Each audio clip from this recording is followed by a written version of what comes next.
So this is going to be a video going over some personal topics related to current things going on right now in relation to porn censorship and porn bans. And I will be going over personal things related to myself that I don't mind revealing. That way, you guys get sort of my perspective on things and why I feel so strongly about this stuff going on. Now, I'll be posting this on like a side channel unlisted because I don't want it on my. I usually focus on games, so I don't talk about stuff like this that openly that often. I have select people that I might discuss things with, and even if I don't post a bunch of stuff on main, that doesn't mean I'm not actually staying aware of stuff that's going on. I may choose to just observe things myself and take actions by myself, or maybe like certain trusted friends. Maybe I discuss things with them and everything, but maybe I don't put out things openly because mainly in the spaces that I use online, they're focused on gaming and they're a form of escapism. And when it comes to news and current events and things like that, I usually just like I will go to places to read about them and read the discussion, but I don't try to normally bring those things into my spaces of like escapism and when I'm trying to focus on gaming. But this does affect gaming. This also the thing I'm going to go over that is being talked about lately does affect game consumption, media consumption, escapism, especially when it comes to porn.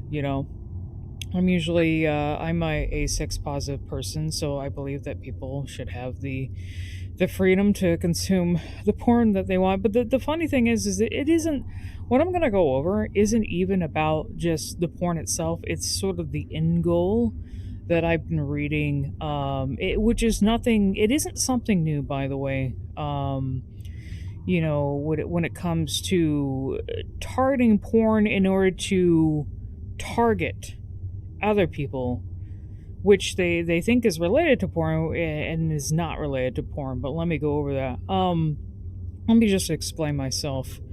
Uh, of course, a lot of people know that there's a lot of shit going on because like payment processors and groups trying to push those payment processors to censor stuff, like certain platforms that host games are having to refuse to host games or having to censor things because of payment processors and groups that are pressuring those payment processors to censor things. And there's many different types of groups that are behind this stuff. And of course, there was also in recent a state trying to push a total porn ban with a lot of very strange things outlined in the bill. And one of those things I'm going to mention too, since it does affect me, and it does feel like it would target people like me, but it's something that isn't quite new. But when I was reading about the payment processing stuff with the targeting certain games, reading certain articles on it, they towards like one of the ends of one of the articles, it was mentioning how certain groups behind this stuff and how, for example, one of many end goals of trying to eliminate pornography in general, or targeting like things related to porn, is it's not just to for to protect kids and everything. A lot of it is just to target like people who are trans, or the transgenderism, or the idea of transgenderism, or people like becoming trans. And I saw this also, the article brought that up, and then of course the bill that is this ridiculous bill that's trying to be pushed, this total porn ban bill, that's being pushed in one of the things that they're trying to criminalize, or outlaw, as part of the different, like all the different things that they're trying to ban, that they consider porn or to be sexual, is just like trans content. It was there's like I don't know if you can probably look up the bill itself and just look through the different things in it, but there's like a paragraph that says like, oh, any sort of like written or digital depictions, or artistic depictions, or audio based depictions of someone who is of one biological gender and is trying to represent as another one, and if there's a disconnect. But it also included like, oh, if you're biologically one way but you're using like, if you're cosmetically or through attire or prosthetically like trying to present it as another, then that's something that they wouldn't allow like content of, which is really messed up when you think about it, because that also like it is very blatantly against like trans content. But it would also target just people who didn't fit like within a specific like mold, like traditional molds for gender. Like it would target women who, like any content involving like women who may present or on a dress or act in what we deem as being masculine, or men presenting or acting or dressing in a way that society would deem as feminine, which is just it's all ridiculous. But this whole thing of like trying to eliminate porn, like consumption of porn, or just like it being distributed or anything like that, trying to eliminate it. It's very clear the end goal, it does seem to be, oh, if we get rid of porn, then it will get rid of, like, we will eliminate the problem of transgenderism or people being trans. It doesn't work like that. I'm sorry. And this is something that's been thrown at the LGBT community for a while, though. Like I'm pretty sure this sort of mindset has been the case with people who are targeting those who are gay or lesbian. They think, oh, if we eliminate, it's porn that causes people to be gay or lesbian or bi, and it's just so uninformed and uneducated, and it's just very narrow-minded to have that mindset. And so I wanted to talk about my personal life as an example. And I mean, I don't even have to tell you this. I'm sure if you're like well informed, you would know that it isn't porn, like it isn't consumption of porn that causes people to be who they are. Like it doesn't cause people to be, to come out as trans. It doesn't cause people to have a different sexual identity, a different gender identity. It isn't because of porn, because there's plenty of like, I've gotten to know, I think it's good for people to actually get out there and get acquainted with different kinds of people that exist in society, because you find out, well, like this isn't the case at all. When you get out of your little like bubble and associate and start talking to many different kinds of people, you realize that like there's a lot of people who have different like sexual and gender identities that actually don't even like consume porn at all, or may not be like out there sexually, like, or for example, like I've run into people who are like aromantic or asexual and everything, and some of them don't really aren't interested in like consuming sexual stuff at all. Some of them are, but they don't want to like do it themselves or anything like that. But there are a lot of people who aren't into sexual stuff but still identify as a different gender identity than what they were born as biologically, and they might actually be attracted to a different gender than what they are biologically, or they may be attracted to like many different genders or things like that. So sex, it doesn't always like porn doesn't have anything to do with it. Like sexuality, even like someone might be just attracted to someone on a more romantic level and not even be interested in sex. There's so many like there's a lot. It's a spectrum. It's a spectrum, okay? But I do want to talk about my life personally as an example of even if you lived in a space where people try and take the keys away, because they think that's the thing. This mindset with the like porn bans or porn censorship and everything, if they think if an end goal of that is to try and eliminate or try and reduce people who become like people who are part of the LGBT community, like I said, it doesn't work that way. If they want to take away all the keys, it's not going to stop it from happening. You're not going to stop human beings from being human beings. This is something that's existed before internet porn. I'm sorry, before porn or the way we consume things in regards to sex today. Like, this is just stuff that has existed in humanity for a very long time. You would know that if you were educated. But me, for example, I'm going to use this as an opportunity to talk about my life and like how I came out in terms of like my sexual identity and my gender identity, and to give you guys a perspective of, and there are many examples of this, as someone who lived in an environment where people did try and take the keys away, where people did restrict things, where people, like, where you lived in an oppressive state, and even despite that, you still were the way you were. It didn't change that. So for me, obviously, like, for those who know me, before this, before I came out, is I identify as transmasc. But I was born biologically as a female, um, and I was raised in a very strict, highly religious environment, where people were part of a religious cult.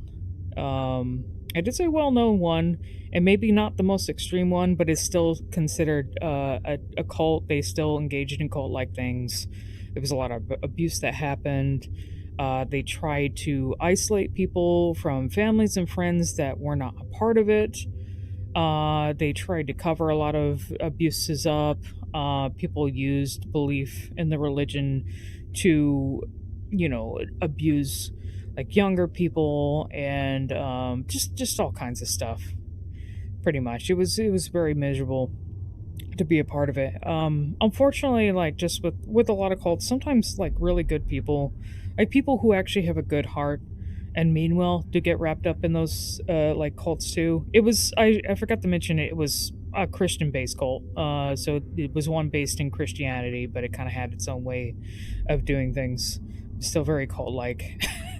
And they would rope in. Unfortunately, it's like one of those ones where they do rope in good people into it, and they get trapped into it and isolated into it. So if you're someone who was if your family was in a Christian, like one of those religious like Christian cults, where they tried to isolate people, and you got out of it, if you're still living now, that's a good thing, because a lot of people don't come out of that stuff. A lot, like, they don't, a lot of them commit suicide, because they aren't able, because of the isolationist thing, the where they're trying to cut people off, or just completely like changed their lifestyle and the way they do things. If people try to leave, of course, it becomes very difficult, and you may lack the support systems that you need if you want to leave.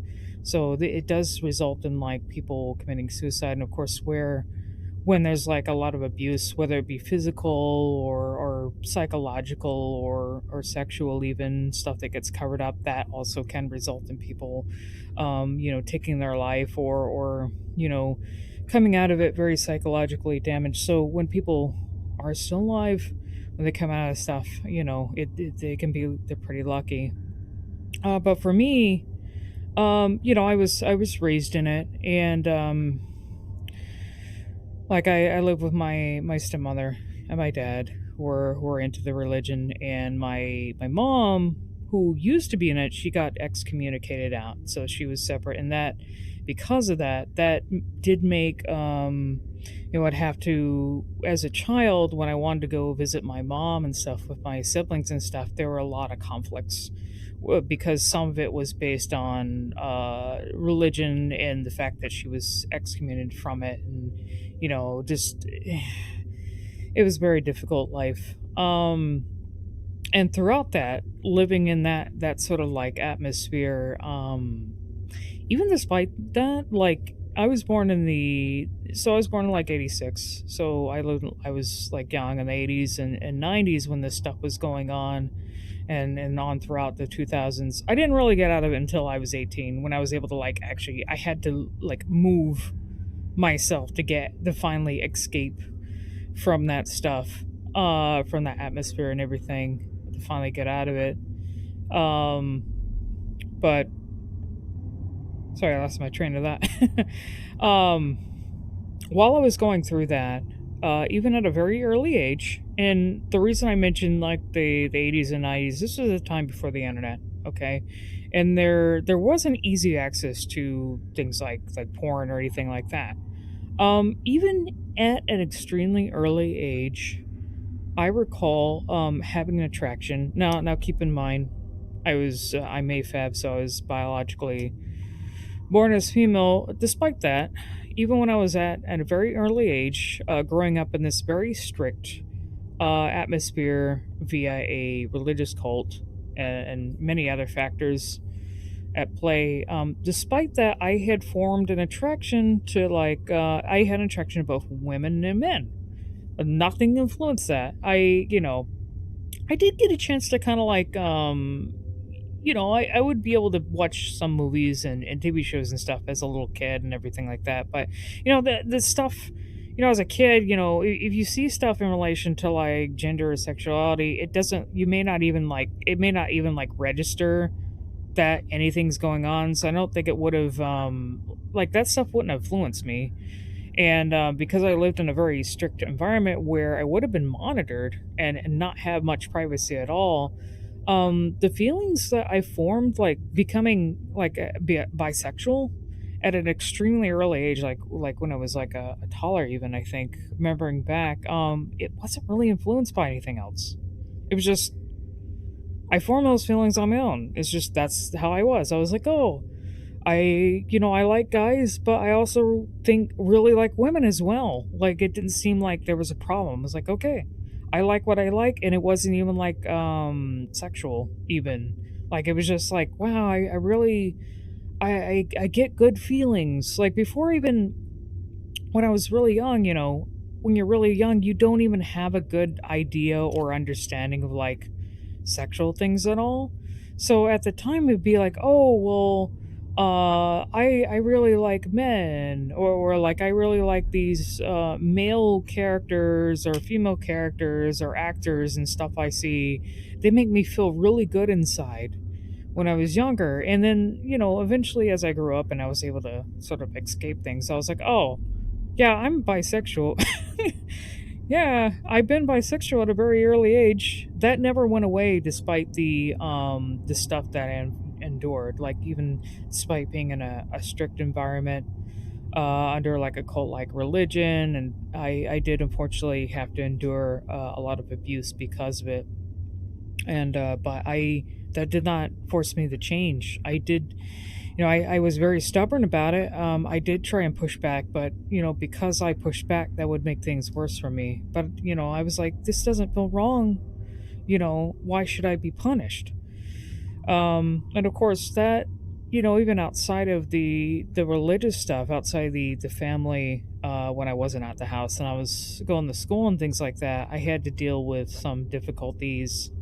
Um, at school too, I did get bullied because I did have a tendency to present more masculine. I've definitely I flip flop a lot throughout my life because when I was very young, this goes with the trans stuff too. But like I said, when you're especially if you're growing up in the 80s or 90s, you wouldn't even know, like you wouldn't even know that this was a thing. Like for example, I say like I had questions about myself gender wise or how I felt physically, everything for a long time, ever since I was really young.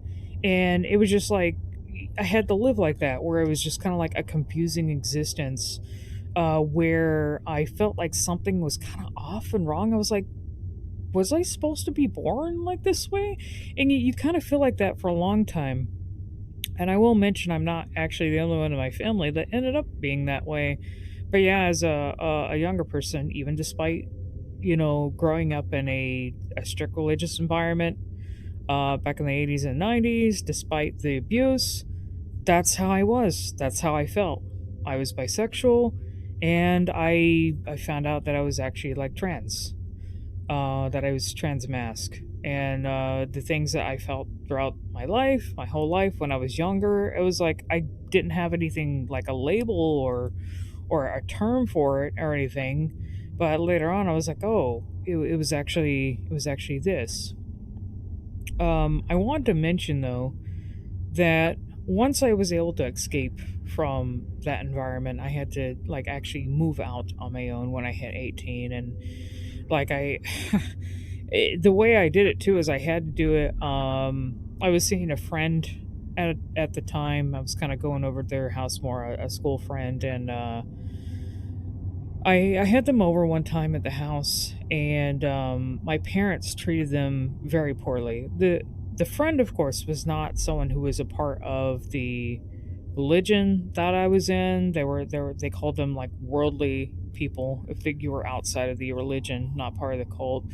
And they visited our family home one time, and my parents had a really horrible attitude and treatment of my friends. And then I decided, you know what, I was turning 18, and I decided, you know what, I've had enough of this. And so I didn't have much to myself. Like I had very little that I actually owned.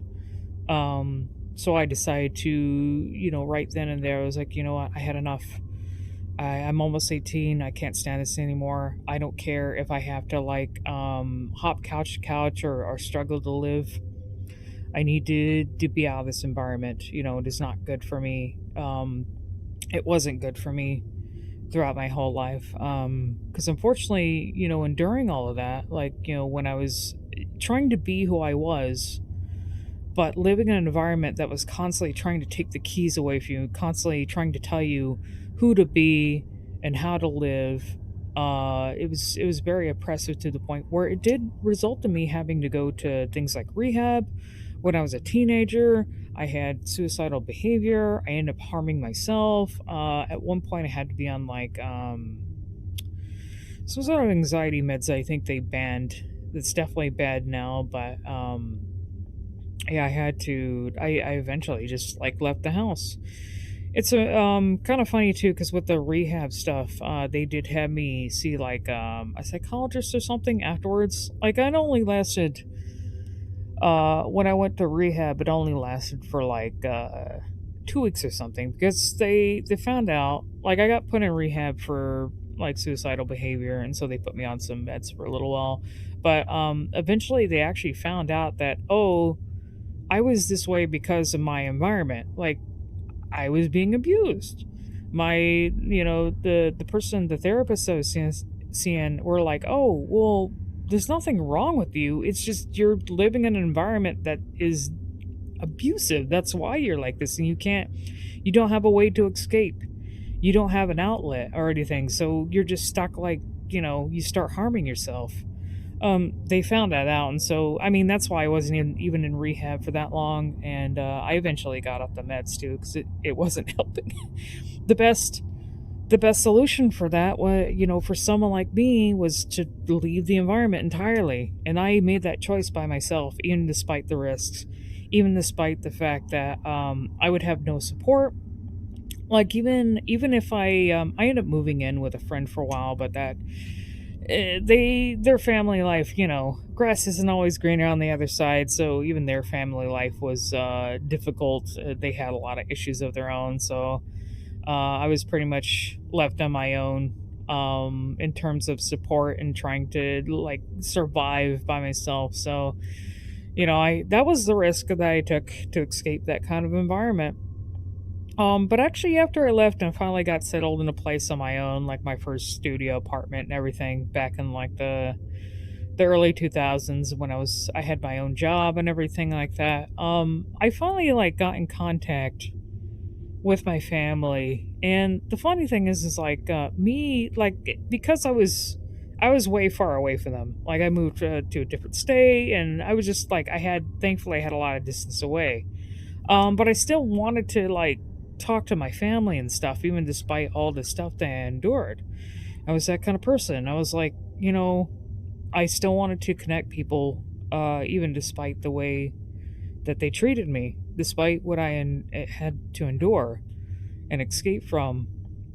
And so when I talked to my parents, I had found out, like after coming out to them about being bisexual and everything like that, which now it doesn't even seem like bisexuality. It just doesn't even seem like a big deal, to me. But, back then it was kind of treated more. It's just strange.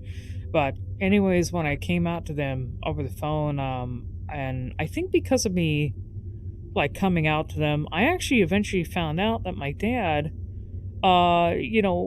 even at when I got to talk to my dad later about this, I found out that my dad was actually like had feelings like where it was had different sexual preferences, had different like a different sexual identity that was similar to mine, even at an early age, and of course due to being brought up in or getting roped into like Christian based religion and the oppressive atmosphere and the expectations, especially if you're a guy and then you end up having a family and everything like that. You end up having to repress so much and or just be extremely closeted about it. But I found out like yes, my dad ended up having a different sexual preferences as well, and just sort of like kept it inside, and because of expectations and everything like that. And then eventually, of course, as time went on and I got to reconnect with my dad more, I found out that my dad was trans and was preparing to go through like the transitioning process and everything like that. And of course, like throughout my like, I was like moving all over the place and trying to get on my feet. It took a while to finally stabilize, but so I did end up moving back to the family home. I'm reconnecting with my dad and everything like that. But during at the time, I didn't have a good understanding of what it was to be transgender. I sort of like very narrow view of it based on like osmosis, picking up little things here and there off the internet or whatever. But I didn't have a really good understanding at all. So I would say like back then when I was first learning about it, I did have biases, like pretty badly.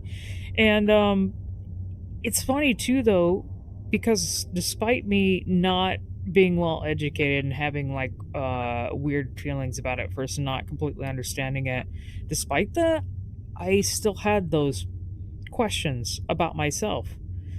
And even I would say like even separate to my dad wanting to transition or being trans, like I still had my own problems outside of that was not influenced by the fact that that person was transgender.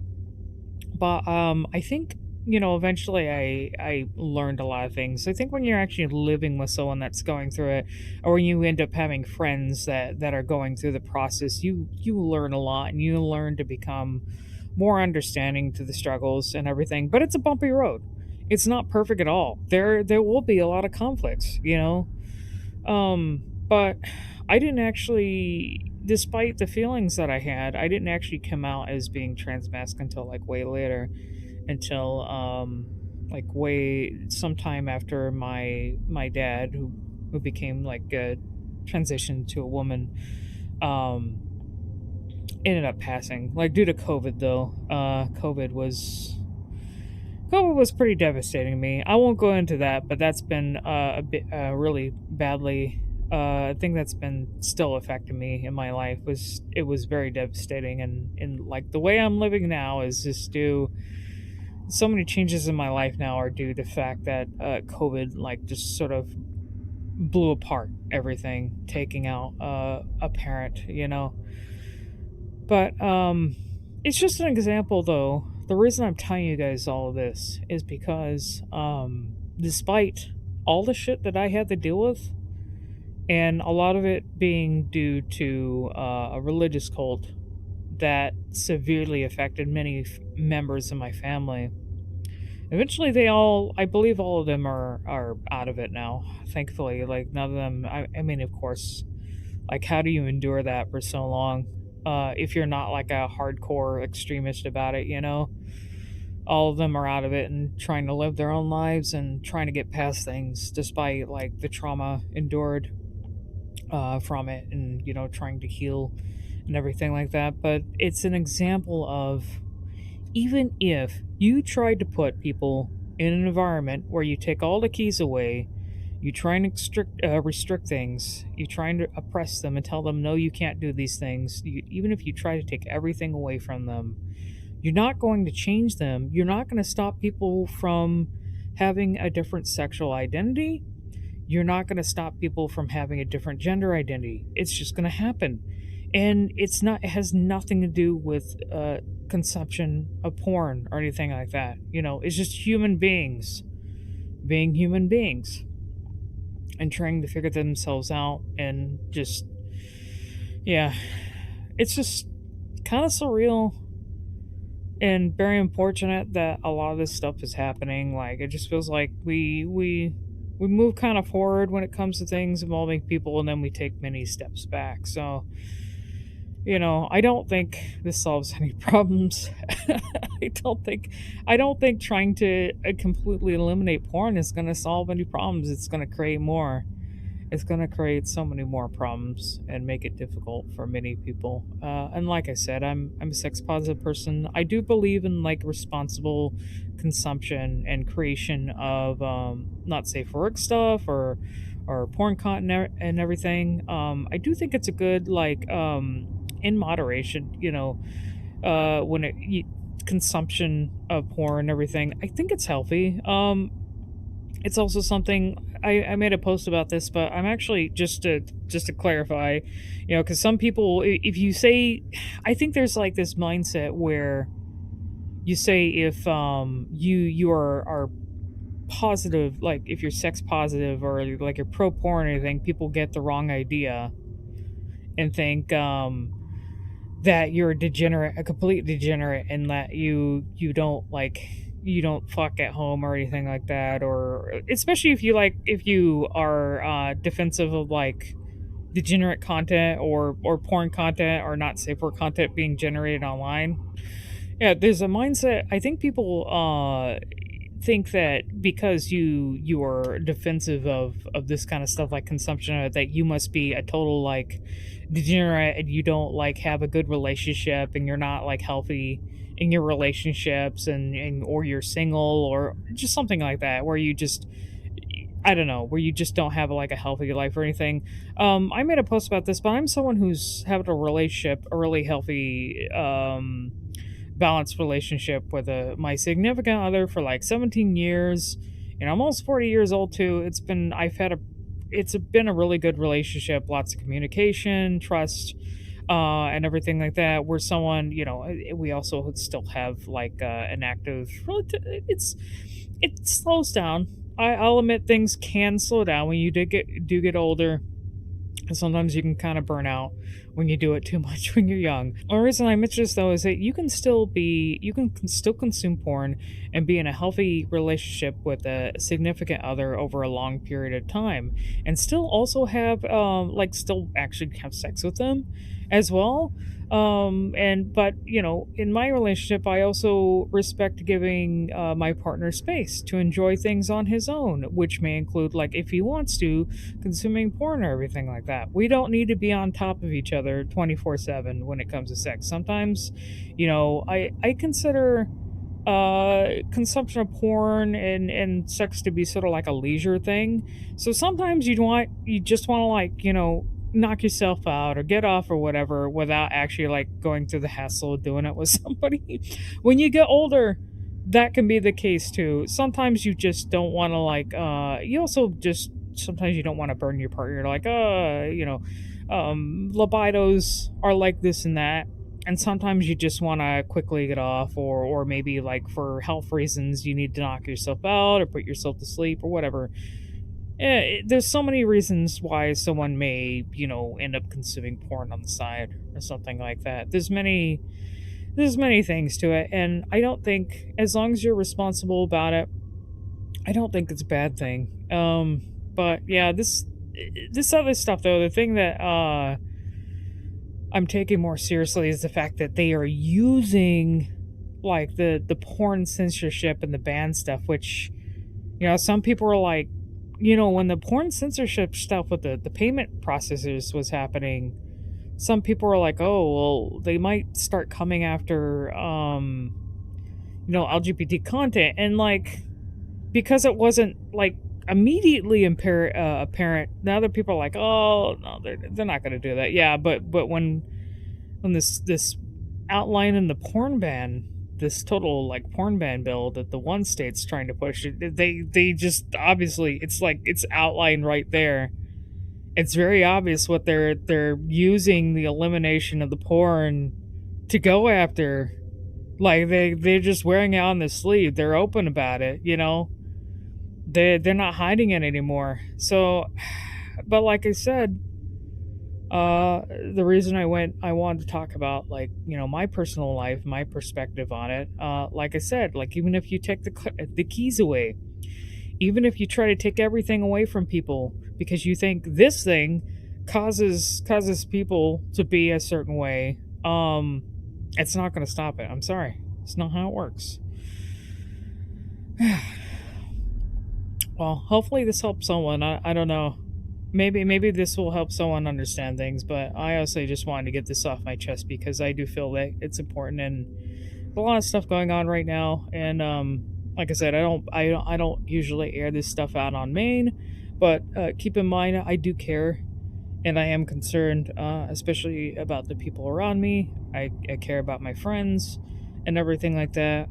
So just because I'm not like posting things on main or talking about it openly or everything like that, you know, I do care, but I also I also need to take care of my own mental health. Okay, so I may choose to not like, you know, I usually prefer to exist in places where I can engage in some escapism or focus on games mainly. So when it comes to actual important topics, I may choose to observe and think about things on my own and take actions, and also just discuss those things with very, very, very close individuals that I trust the most, that I do feel would be affected the most by these things going on. So keep that in mind. You know, I do care and I'm concerned about the people around me. So